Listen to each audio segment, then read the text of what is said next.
When my boyfriend was at his poorest, I broke up with him. Later, he achieved great success and used every means possible to marry me. Everyone said I was his white moonlight, the wife he cherished most. But then he started bringing different women home every night, breaking my heart and turning me into a laughingstock in our social circle. Yet I didn't cry or cause a scene. I quietly stayed in the study, never interfering with his affairs. He went mad with rage, kissing me fiercely and whispering, "Don't you feel jealous?" He didn't know that I was sick. Every day he was madly seeking revenge on me. I was silently counting down the days I had left to live. In the 3rd year of my marriage to Shenyanzhao, he took on a young, beautiful college student as his mistress. Her name was Zhou Qiaqiao, pure and adorable, exactly Shenyanzhao's type. He kept her for over half a year. Besides me, she was the woman he kept by his side the longest. Friends warned me to be careful, saying Shenyanzhao seemed to have fallen for Zhou Qiaqiao. The first time I saw Zhou Qiaqiao was on my birthday. I had been bleeding from my nose since morning and went to the hospital for a checkup. The doctor said I probably only had until next spring to live. I nodded slightly and whispered, "It's okay." I wasn't afraid of death, but I was a bit afraid of pain. I heard there was an expensive medicine that could make me more comfortable. Since there wasn't enough money in my bank account, I went to Shenyanzhao's company to find him.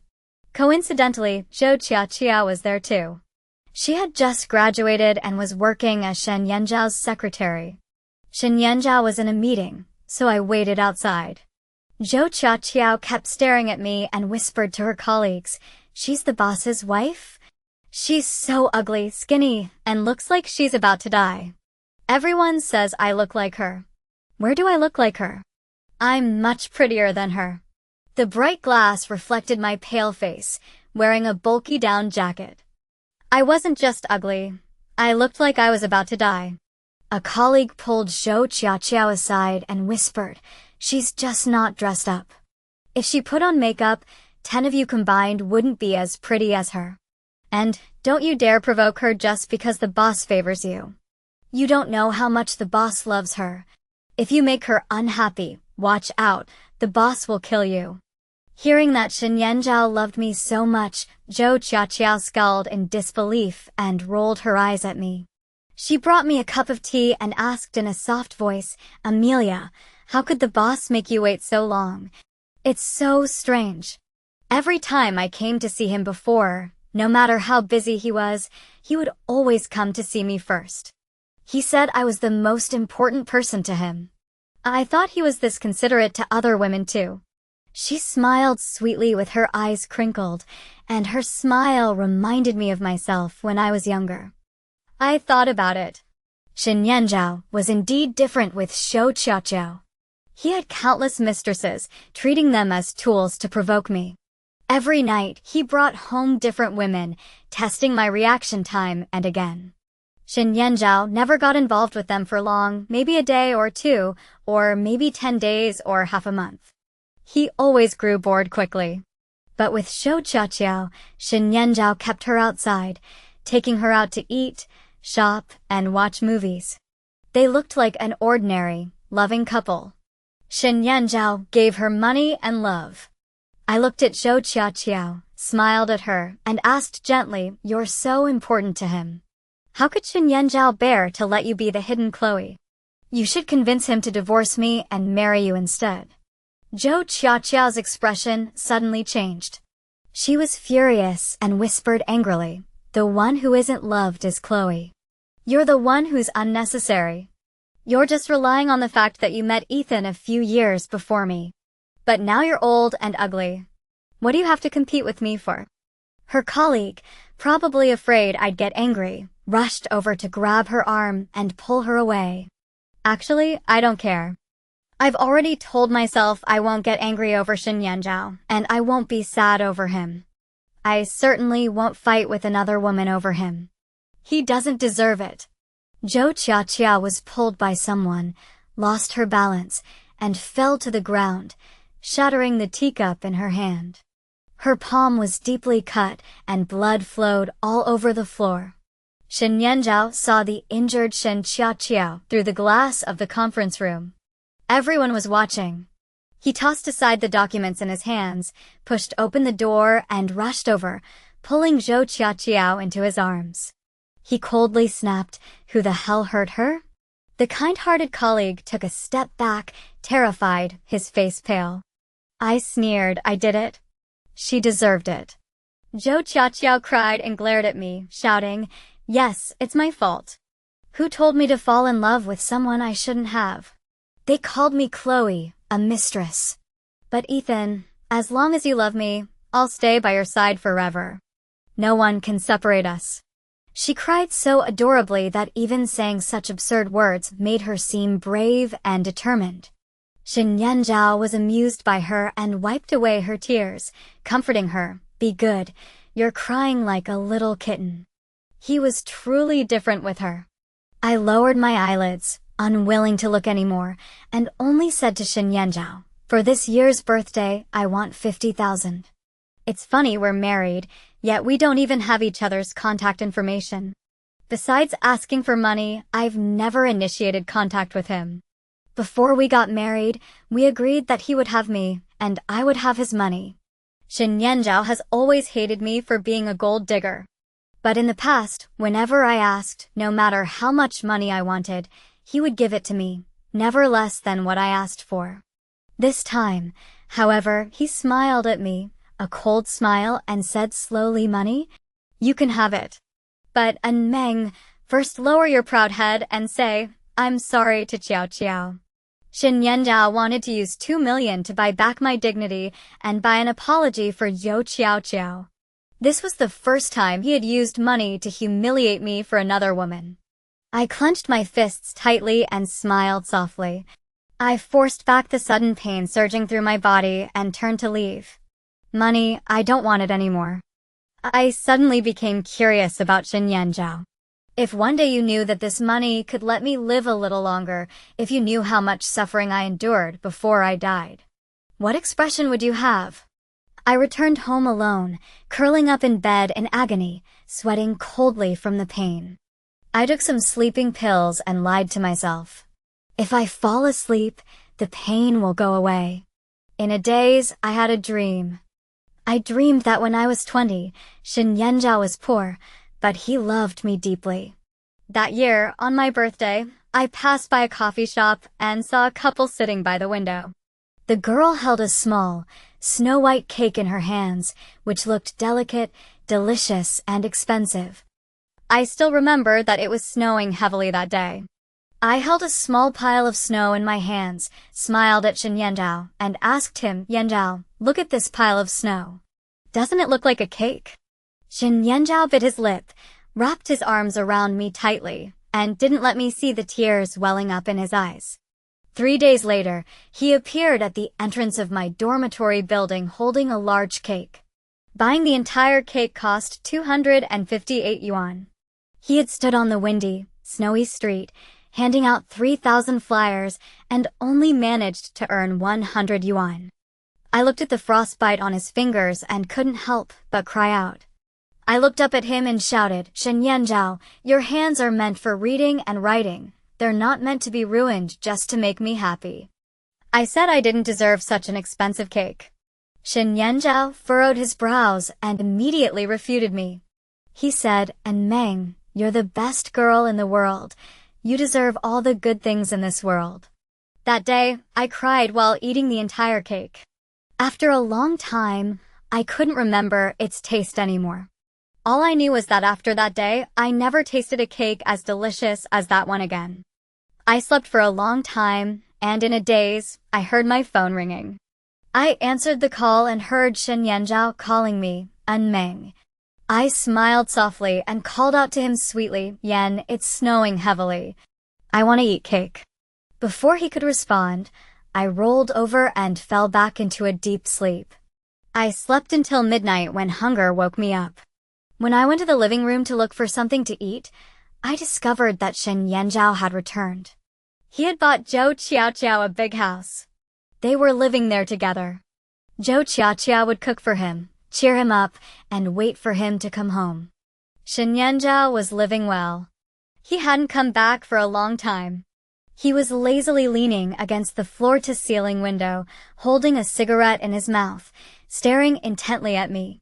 I lowered my eyes and walked past him, but he grabbed my hand. He furrowed his brows and asked softly, "Why have you lost so much weight?" His tone was gentle, as if he still loved me deeply. I froze, then shook his hand off forcefully and shouted at him, "Shenyanzhao, what are you doing?" He looked at his empty palm, and his expression grew colder by the second. When I reached the dining table, I saw a cake decorated with candles and realized that the phone call wasn't a dream. I had said I wanted cake, and Shenyanzhao had bought it back. What does this mean? Is he trying to make up? But I'm almost dead. I don't need a cake anymore, and I don't need Shenyanzhao either. I grabbed the cake and threw it into the trash can. Shenyanzhao clenched his teeth, reached out, and pressed me against the wall. He snarled, "And Meng, are you fucking with me?" I smiled and admitted, "Shenyanzhao, I'm just messing with you." "What's the big deal?" "I said I wanted cake, so you went and bought cake. Why are you acting so pathetic like you used to?" I deliberately stabbed him where it hurt, watching as Shenyanzhao's expression turned completely cold. He crushed out his cigarette, dragged me into the bedroom, and threw me onto the bed. Shenyanzhao was probably furious. He acted like a wild beast out of control, roughly tearing open my nightgown. I was terrified, clenching my fists and hitting him. "Shenyanzhao, you bastard! Don't touch me. I find you disgusting." He pinned my legs down, preventing me from struggling, then lowered his head and bit my neck, causing me to cry out in pain. He whispered into my ear, "And Meng, just apologize to me." "Will you die if you do? Do you know how long I've been waiting for you to comfort me? How many years have I waited for you? Do you know how happy I was when you told me you wanted to eat cake? And then you fucking treated me like a monkey?" He lifted his head, his eyes bloodshot as he stared at me. I held back my tears and glared back at him. In the dimly lit room, neither of us spoke, neither willing to admit defeat first. Shenyanzhao leaned closer, getting closer and closer to me, almost kissing my lips, when his phone suddenly rang. It was Zhou Qiaoqiao calling. Shenyanzhao paused for a moment before answering. I heard Zhou Qiaoqiao crying and asking him, "Ethan, are you really leaving me for Amelia? You clearly like me." "I'm at a bar right now. I've had a lot to drink, and a man is harassing me. I'm so scared. Please come pick me up and take me home, okay?" Shenyanzhao didn't say a word. He just stared at me, smiling coldly, and whispered, "And Meng, beg me. Beg me to stay. If you beg me, I won't leave." He seemed to have forgotten. Long ago, I had also set aside my dignity and begged him, "Shenyanzhao, can we talk calmly? Can we stop fighting? Can we be together properly? Can you be nicer to me?" That day, Shenyanzhao stared at me coldly and said with a smile, "And Meng, you don't deserve it." Those 3 words have been lodged in my heart ever since. Until today, I finally managed to say it back to him.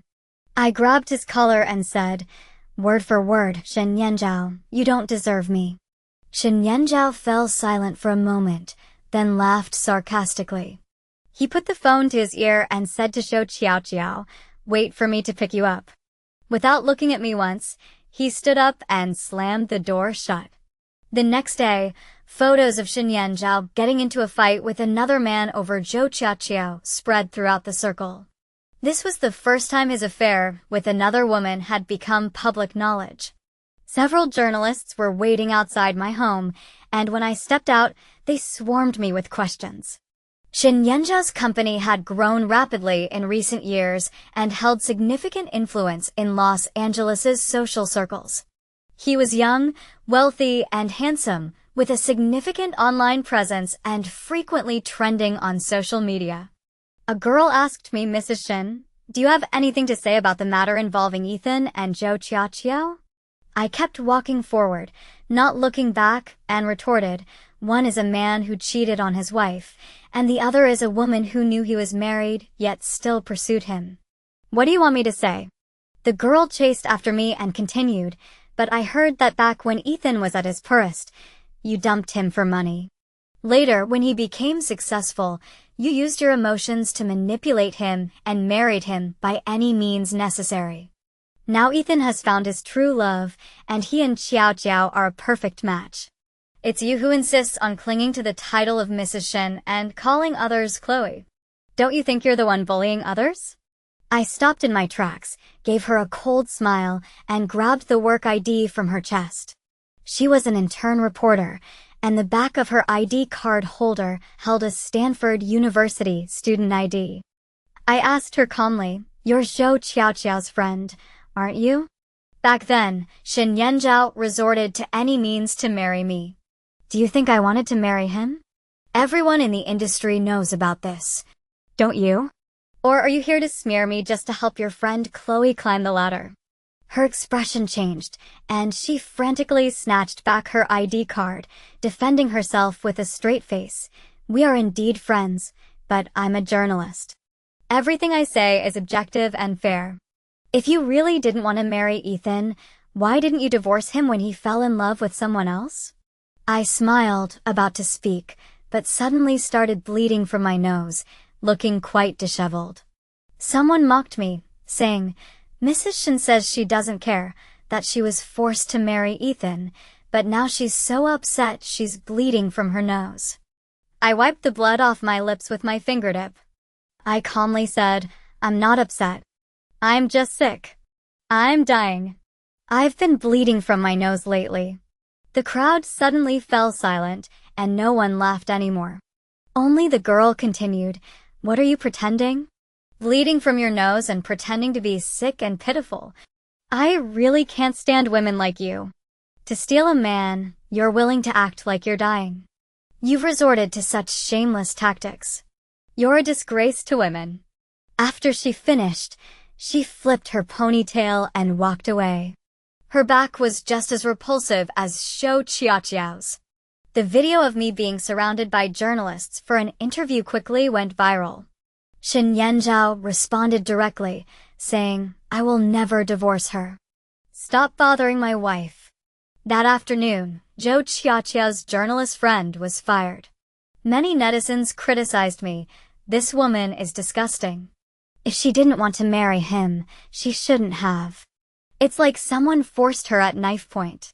What a hypocrite. They say she's Shenba's white moonlight, but I think she's just a white lotus. Shenba is so protective of her.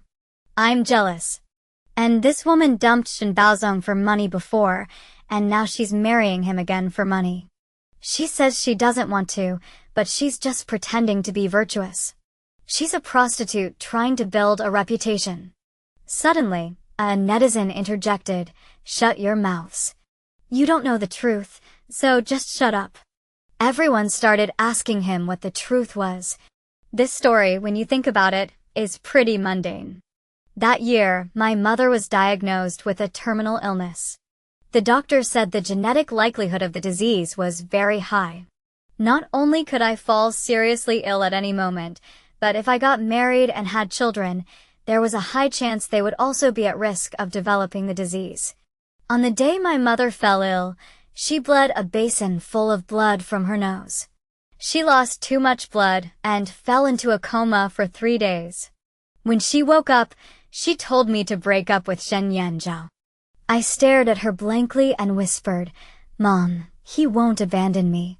It was as if I was speaking to my mother, yet also to myself. My mother gently held my hand and nodded, saying, "I know he's a good boy." She paused for a moment, then smiled and added, "You two have been dating since high school. He rode his bicycle to the alley every morning to wait for you. Do you think I didn't notice? Once I saw him buy a meat-stuffed bun for your breakfast. He only had 12 yuan in his pocket. The bun cost 10 yuan, so he used the remaining 2 yuan to buy 2 cups of soy milk. He had one and you had one. You were so greedy and naive back then. He lied and said he'd already eaten, and you believed him. You held the rujiamo and ate it happily. Poor little Shin back then. His parents were divorced, no one wanted him, and he only got a little allowance each month. He lived like an orphan. 12 yuan might have been his daily allowance, but he didn't hesitate to spend it all on you. At that moment, I felt so lucky that my daughter had found such a good boy. He was smart, kind-hearted, and perfect in every way. But it was precisely because he was so good that Mom felt so sorry for him. That year, Shen Yanzhao's grandmother also fell ill and was hospitalized. He had grown up with her and shared a deep bond. To pay for her treatment, he was constantly busy and overwhelmed. My mother said Shen Yanzhao's wings were too fragile. Carrying his grandmother and me, he couldn't fly. I squeezed my palms tightly, then after a long time, my voice trembling, I said, "Mom, I can't bear to let him go." Those words, "I can't bear to part with him," made tears stream down my face. Even now, thinking back to that incident 10 years ago, it still brings a pang of sadness to my heart. I bought my mother's favorite persimmons and prepared to visit her grave to say goodbye. I was about to die and wanted to tell her that I wouldn't be coming anymore. Before going, I first stopped by Shen Yanzhao's company to retrieve some items. When my mother was still alive, she had always liked Shen Yanzhao. That year, she wasn't sick yet, and Shen Yanzhao and I were still deeply in love with each other. My mother went to the temple to pray to Buddha and asked for 2 lucky dolls. One boy doll contained Shen Yanzhao's birthday, and one girl doll contained my birthday. To ensure safety, health, and that the people who love each other can be together forever, my mother asked me to give the lucky dolls to Shen Yanzhao. Shen Yanzhao didn't want his lucky charm. He insisted on taking mine. He said the little girl with the red cheeks looked just like me, cute and adorable. He said seeing her was like seeing me. He liked seeing me. That lucky charm is still on Shen Yanzhao's desk. I'm afraid that when I die, Shen Yanzhao will throw it away like trash. That was bought for me by my mother. I must get it back and place it at her grave to keep her company. When I arrived at the company, Shen Yanzhao was watching the video I sent him this morning. In the video, I was bleeding from my nose and said I was about to die. Upon seeing me, he threw his phone aside without saying a word or asking anything. I looked at his desk where the Fua doll had been placed, but it was now empty. I furrowed my brows and asked him, "Where's my Fua?" Zhou Qiao followed me over. Hearing me ask for something, she smiled sweetly and said, "A couple of days ago, I pricked my palm, and Ethan felt so sorry for me. He said he couldn't bear to see me hurt, so he gave me that Fua. He also said the doll looked like me, clumsy, but he really liked it. Amelia, do you think he's lying? I'm so pretty, I don't look anything like that ugly doll." I clenched my fists tightly and glared at Shen Yanzhao, demanding, "Why did you give my stuff to someone else? That was something my mom begged for me. Why did you give it away?" He smiled, acting like a jerk, and said, "That lucky doll was your thing? Sorry, I forgot. I thought it was just some worthless thing." Before he could finish, I picked up the ashtray on the table and threw it at him. Shen Yanzhao didn't dodge, and the crystal ashtray hit his forehead, drawing blood. Zhou Qiao screamed and scolded me. "Are you crazy? You hit someone over a worthless doll." She turned and ran out, then came back quickly, holding my lucky doll. She threw it at me and shouted, "It's your thing, take it back. It's just a cheap trinket no one would care about. Do you think I want it? Stop acting crazy. Take your stuff and get out of here." The ceramic Fua fell to the ground, shattering into pieces. I saw my name and my birthday broken into several pieces, just like my life, probably beyond repair. I suddenly felt that I was probably really going to die. But I didn't want to die yet. I hadn't seen my mother yet. I was afraid she wouldn't see me and would keep waiting for me. My head buzzed, and I raised my hand to slap Zhou Qiao, screaming like a madwoman, "That's my mother's thing. I care about it. I'll be heartbroken." Before I could finish speaking, tears fell down my cheeks.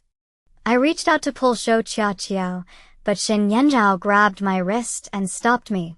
My eyes grew hot, and I stared at him intently, crying and then laughing. I cursed him. You know I'm going to die, yet you still bully me. Shen Yanzhao, you're not a human being. He wiped away my tears and asked me, first the cake, now you're going to die. And Meng, do you think it's fun to play with me? You don't have to cry for me. I won't feel sorry for you anymore. Before he could finish, a drop of blood suddenly fell, landing on his wrist. I was bleeding from my nose again, this time worse than before. My legs went weak, and my whole body ached so much I couldn't stand up. I collapsed straight to the ground. Shen Yanzhao caught me, shouting, "Call an ambulance." He was helpless, watching helplessly as my blood flowed more and more, staining his white shirt red. I fainted, hearing Shen Yanzhao crying, repeating over and over, Why won't the bleeding stop? Don't bleed anymore. And Meng, please, don't scare me. I smelled the disinfectant in the hospital. I heard the doctor tell Shen Yanzhao she could have lived until next spring, or even longer. But she said she had no money left and didn't want to continue treatment. Now her condition is beyond control. There's no point in continuing treatment. Shen Yanzhao snapped back, so you're saying my wife is going to die? Before the doctor could respond, he suddenly raised his voice and shouted angrily, I want my wife to live. If you can treat her, do it. If you can't, get out and find someone else. That day, Shen Yanzhao nearly destroyed the hospital room. He gathered countless expert teams, saying he would spend any amount of money to keep me alive. But terminal illnesses aren't something that can be cured with money alone. Shen Yanzhao was obsessed and wouldn't listen to anyone. He wanted to take me out of the hospital and send me abroad for treatment. He had money and power, so he could cause a scene in the hospital and no one dared to stop him. Until my best friend, Lynn Olivia, appeared with my will. Long ago, I had made a notarized will, entrusting everything to her to decide. I said that if one day I was lying in bed unable to move, eat, or drink, don't bother with the hassle, let me go. She knew I feared pain above all else. Olivia slapped Shen Yanzhao across the face and pointed at his nose, shouting, You're rich, what the hell were you doing all this time? Now you're showing off your power? Shen boss, it's too late. She's dying. You can't take her anywhere. Wherever I am, she stays. Shen Yanzhao stared at the will in Olivia's hand, frozen in place. After a long time, I heard him speak in a choked voice, Lynn Olivia, let me take her with me. I'm begging you. Trust me, she can survive. She can do it. She won't die. If she dies, what will I do? Olivia looked at him calmly and coldly scolded, You heartless man. You can live well without anyone. Stop pretending to be so emotional. It's disgusting to yourself and others. She pushed Shen Yanzhao away, sat on the bedside, and held my hand. As she opened her mouth, tears fell down. She asked me, You really don't want to live anymore? She was crying so hard that I felt sad too. I wanted to lift my hand and wipe away her tears. Tell her not to feel sorry for me. I just need to sleep a very long, very good sleep. Once I'm asleep, the pain will go away. She asked me again, Will you wake up one more time? You said you wanted to say goodbye properly, so there wouldn't be any regrets after you left. You haven't said goodbye to Mom yet, you haven't said goodbye to me, how could you leave? My tears fell along with hers. The life monitor suddenly beeped, and the doctor hurriedly asked Olivia to say more to me. He said I showed signs of waking up. That day, Olivia held my hand tightly, even drank water, and kept talking to me. She alternated between crying and laughing, which was quite unsettling. I had originally planned to just die, but after she did that, I felt it wouldn't be right not to wake up and comfort her. I struggled against my already deteriorating body until midnight, when I finally opened my eyes. For the first half-month after I woke up, Olivia never left my side. She took care of me to the point of obsession, feeding me, accompanying me to the bathroom, and almost even trying to help me take off my pants. I was anxious inside, wanting to get better quickly. If this continued, Olivia would become obsessed. I took advantage of her absence from the ward and tried to go to the bathroom on my own. Without anyone holding me, I could walk fine. But after using the restroom, my legs suddenly gave out and I fell to the ground, hitting my face on the sink, leaving it covered in blood. I struggled to get up, accidentally pulling off the cloth covering the mirror in the restroom. When I looked up, I saw a terrifying face. Shen Yanzhao rushed in, hugged me tightly, and didn't let me look again. He whispered angrily, "I just want to pay the bill. Where the hell did Lin Olivia go?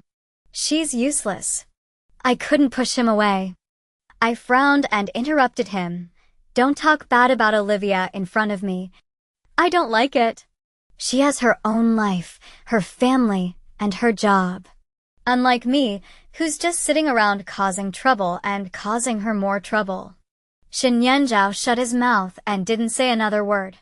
He fetched a bunch of tissues to wipe my face, and seeing the blood on them, his eyes turned red. He pretended to be calm and asked me, "Why didn't you tell me sooner that you were sick? What's the point of having a mouth if you're not going to use it? You could have gotten better. Do you know that, and Meng? Why did you insist on being strong and end up like this?" I spoke calmly because I don't need you. I don't need your concern, and I don't need your company. So you know that whether I'm sick or not doesn't matter to me. Actually, I never intentionally hid it from Shen Yanzhao. My medical report was right on the table, in plain sight, but he never looked at it once. During the days when I was growing thinner, Zhou Qiaqiao appeared by his side. That girl was younger than me, more attractive than me, and more likable than me. For her, Shen Yanzhao started staying out all night long. So he didn't see me collapse on the ground countless times, writhing in pain, too afraid to move, crying while calling the doctor to save me. Shen Yanzhao picked me up and laid me on the hospital bed. As he bent down, a tear fell onto my face. He turned around and mocked me. "Yeah, and Meng, you're so great. You wanted to dump me, so you did. You wanted me to leave, so I did. I know you don't need me. If you don't need me, then you don't need me." After a long time, he continued, his voice trembling with tears, "But I need you." I didn't say anything. I closed my eyes and pretended to be asleep. Shen Yanzhao still didn't know why I had broken up with him back then. That year, he had achieved great success and returned to find me, saying he wanted to marry me and take me home. I owed him a proper explanation. I had planned to tell him everything. I wanted to tell him that all the harsh words I had said when we broke up were lies. He was a good man. He deserved the best girl in the world. They would have a happy family, healthy children, no poverty to burden them, and no illness to torment them. He was a good man. He deserved the best girl in the world. They would have a happy family, healthy children, no poverty to burden them, and no illness to torment them. I repeated these words to myself countless times, hoping I could smile and tell Shen Yanzhao that he should live happily from now on. No one knows how many times I cried in the dark. I'm so regretful that the girl who could have spent her life with him wasn't me. On the day I finally sorted out my emotions, I decided to go find Shen Yanzhao. He was at the club discussing business, so it probably wasn't the right time for a proper conversation. Hearing his voice, which sounded drunk, I hung up the phone but felt worried and decided to go anyway. When I called him again, he didn't answer. I arrived at the club and had to search through every room to find him. When I finally found him through the glass door, all I saw was him holding a woman in his arms, kissing her passionately. I pushed the door open and walked in. He turned around and saw me, but he didn't seem the least bit flustered. I held back my tears and asked him, "Shen Yanzhao, are you playing with me?" He pushed the woman away, reeking of alcohol, and came closer to me, cornering me against the wall. He wiped away my tears and smiled at me. "I was just trying to play with you, but when I went to your place that day and saw how pitiful you were, I felt sorry for you. And Meng, why don't I really marry you and take you home? What do you think? But I don't love you anymore, so you have to be good." don't cry, don't make a scene. I have many lovers, and if you're always jealous, it'll annoy me. Hearing Shen Yanzhao say he didn't love me anymore, my tears fell. Taking a deep breath, I forced myself to stay calm and whispered, Shen Yanzhao, I came to tell you that I don't plan to marry you. That year we broke up was because of my mother. Before I could finish, he suddenly grabbed my chin and shouted angrily, don't you dare mention her. Your mother. You don't have to blame everything on her. You and your mother are both money hungry. Neither of you is any better than the other. He threatened me with the smell of alcohol on his breath, and Meng, when I said I'd marry you, I wasn't asking for your permission. You should be grateful and accept it. He said he didn't want to hear my explanation. Whatever pain he had caused me, he wanted to inflict on me tenfold, so that it would be fair. Looking at his face, I suddenly felt so. Perhaps, back then, the kindness my mother and I showed him was nothing but one-sided affection. Perhaps, that year, I should have clung to him desperately, making him worry about me, letting poverty drag him down and crush his spirit. The me of the past was so foolish that I even felt pity for myself. He continued, I heard that Lynn Olivia used to work as a hostess at a club, right? She's pretty lucky to have found such a good boyfriend. Do you think that guy would still want her if he knew she used to be a hostess?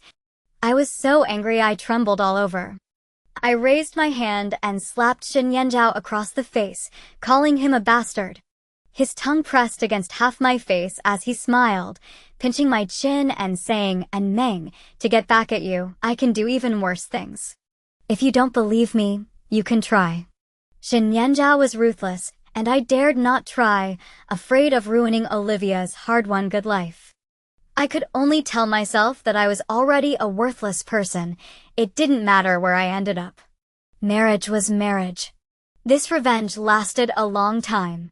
So long that Shen Yanzhao grew tired of it and wanted to reconcile with me, but I no longer loved him. I beat myself into a pig's head, and Olivia couldn't hide it from her eyes. She was furious and scolded me for everything I did for the next 2 days.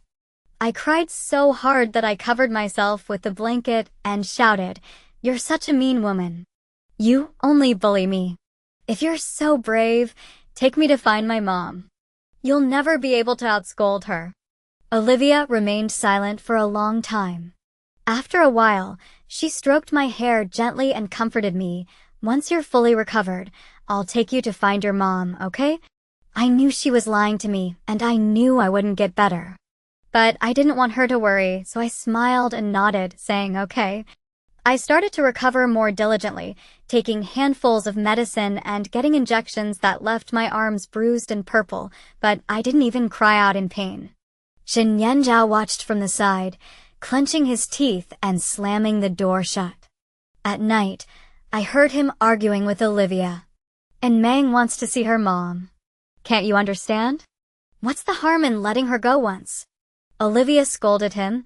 I think you're just hoping she dies soon. You bastard. You think she's living too long and getting in the way of your little Mistress Chloe's career, right? I secretly wiped away my tears, hating myself for becoming such a burden, making Olivia so troubled. I stopped demanding to visit my mother, but my spirit gradually withered away. I began to sleep more and more, spending less time awake. I thought it was time to say goodbye to Olivia properly. Perhaps it was a final burst of energy, but in the days that followed, my body grew increasingly painful, yet my spirit grew stronger. Apparently hearing that I was recovering well, Zhou Qiaqiao couldn't stay put anymore. She came to the hospital to find me while Shen Yanzhao was away. Olivia scolded her as soon as she saw her. Whores and dogs are not allowed here. You'd better leave now, or I'll beat you so badly your mother won't recognize you. Zhou Qiaqiao, however, acted out of character. She suddenly knelt by my bedside, crying and begging me, Amelia, I'm pregnant with Ethan's child. You're about to die. Please be a good person and give me back the father of my child. She was 3 months pregnant, and I had been sick for 3 months. It turned out that Shen Yanzhao had been saying he needed me, but behind my back, he was with another woman, living a life of debauchery. Of course, what does he need a dying woman for? He was just lying to me. Fortunately, I didn't believe him. Zhou Qiaoqiao cried as she reached out to pull my arm, but I was too weak to resist and almost fell off the bed. Olivia protected me, but she was scratched several times by Zhou Qiaoqiao. Suddenly, someone grabbed Zhou Qiaoqiao's hair and pulled her away. Shen Yanzhao clenched his teeth, as if he wanted to eat Zhou Qiaoqiao alive, and shouted angrily, "I never said that. If you dare to mess with my wife, I'll kill you." Zhou Qiaoqiao's expression changed, and just as she was about to speak, Olivia picked up the pillow nearby and smashed it into their faces, screaming hysterically, "Take this slut and get out of here." Shen Yanzhao dragged Zhou Qiaoqiao away, telling me to wait for him to come back and explain. Who would wait for him? I didn't care at all. Olivia looked down at me and whispered, "Amelia, are you okay? Do you feel unwell anywhere?" I covered my chest, pretending to be very upset, and pouted at her. My heart hurt so much. "I need to go shopping to feel better." She was so annoyed she laughed, but she noticed I'd been in a good mood lately, so she agreed to take me out. I bought a baked sweet potato and brought along her little car. She's a neat freak and never lets anyone eat in her car. Taking advantage of being sick, I ate the sweet potato in her car, leaving crumbs on the seat. Olivia clenched her teeth, pretending not to notice. I directed her to drive to a high-end bridal shop. She was getting married in the spring, but I probably wouldn't be around by then. I wanted to see her in a wedding dress, and she didn't ask why I brought her here. She just followed me into the store with teary eyes. We were best friends. We understood each other without words. I picked out a strapless silk wedding dress for Olivia. While she was trying it on, I chose a bridesmaid's dress for myself. After I put on the dress, I squeezed into her fitting room and took a photo with her. It was as if I could still walk her down the aisle. I had good taste. Olivia looked stunning in the wedding dress. I asked her if she wanted to buy it. She rolled her eyes at me and whispered, "Why buy it? It's way too expensive. Just take a few more photos." I smiled, left her alone in the fitting room to admire herself, and quietly paid for it. She was the best girl in the world, and she deserved the most beautiful wedding dress in the world. I endured the agonizing pain in my chest and left the bridal shop, taking a taxi to the cemetery to visit my mother. "Olivia, this time we really have to say goodbye. No joking around, no crying. Extra." After me died, Shen Yanzhao kept thinking. What was she thinking when she signed the body donation agreement? He never imagined that the day he took Zhou Qiaoqiao away would be the last time he saw me. She watched him and Zhou Qiaoqiao struggle calmly, just like always, as if she didn't care at all that he had fallen in love with another woman. But he always felt that it was in that moment that Meng's heart truly died. So she didn't wait for him to return, nor did she give him a chance to explain. Her body was taken away by the hospital, and he couldn't even get a handful of her ashes. And Meng was truly ruthless. He began to regret not telling her at the time that Zhou Qiaoqiao was indeed pregnant, but the child wasn't his. That night at the bar, she had drunk too much and was dragged into the bathroom, where someone found her. By the time Shen Yanzhao arrived, it was already too late. Zhou Qiaoqiao was a master at playing the victim. She said she didn't know how to drink, so she got drunk. If it weren't for Shen Yanzhao making her sad, she would never have ended up in such a situation. Shen Yanzhao knew she was trying to manipulate him morally, but seeing her cry so pitifully, he suddenly thought of Meng. He softened his heart. He helped her send the scum who had raped her to prison and gave her money to have an abortion. But there was nothing else he could give her. He had always thought Zhou Qiaoqiao was a good girl, though her temper had been spoiled by his pampering, but at least she was obedient. He never expected that he had been raising a greedy snake, which had bitten him viciously when he wasn't looking. He thought that when Meng died, she must have hated him deeply. Then he thought, it was she who abandoned him in the first place. What right did she have to hate him? In his dream, he kept asking In-Meng, why did you break up with me back then? You must have loved me, right? The next moment, Lin Olivia shielded In-Meng behind her and pointed at his nose, shouting, what the hell were you doing back then? She was trying to tell you, but you didn't listen. Now she's dead, and you're asking her? Are you that despicable? Then Shen Yanzhao woke up from his dream. He wasn't afraid of Lin Olivia. He was afraid of hearing In-Meng say that she had stopped loving him long ago. His heart began to fail, and the doctor advised him not to be too upset. He said he wasn't, that he was calm. He even started growing flowers. On the balcony at home, there were the succulents In-Meng had once cared for. When he discovered them, they were all dead. He heard that succulents were resilient, so he decided to try reviving them. Every evening when he returned home, he would kneel in front of the succulents and talk to them. He had once seen In-Meng do the same on a sunny afternoon. She was hugging her legs, crouched there, and turned to see him coming back with another woman. Shen Yanzha slapped himself hard across the face. He began to alter his memories. In his memories, the lonely figures of In-Meng were now accompanied by his own shadow. He would hold her tightly, kiss her gently, and stay by her side forever and ever. Later, at a party, he beat up a scumbag who was cheating on his wife. His former friends mocked him. You're crazy. You're the one who's always cheating on women, yet you call us scum? Why don't you just die? He broke down, smashed the room, and shouted that they were all lying. He loved his wife more than anything. Until everyone dug up the photos of him kissing Zhou Qiaqiao, he froze and fled like a scared animal. He thought he must have been set up. He needed to figure out how to explain it to his wife. He didn't want her to get angry.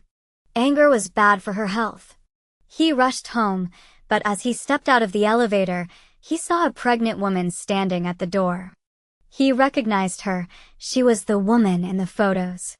A wave of fear washed over him. Had she already gone after his wife? Was she spreading lies and making his wife sad? He grabbed her hair and dragged her into the stairwell, shouting, Zhou Qiaqiao, you're not afraid of dying, are you? He choked her, forcing her to back up, and back up again. Until Zhou Qiaqiao lost her footing and fell down the stairwell. Looking at the blood-stained steps, Shen Yanzhao smiled. Good. No one could ruin his relationship with In-Meng anymore.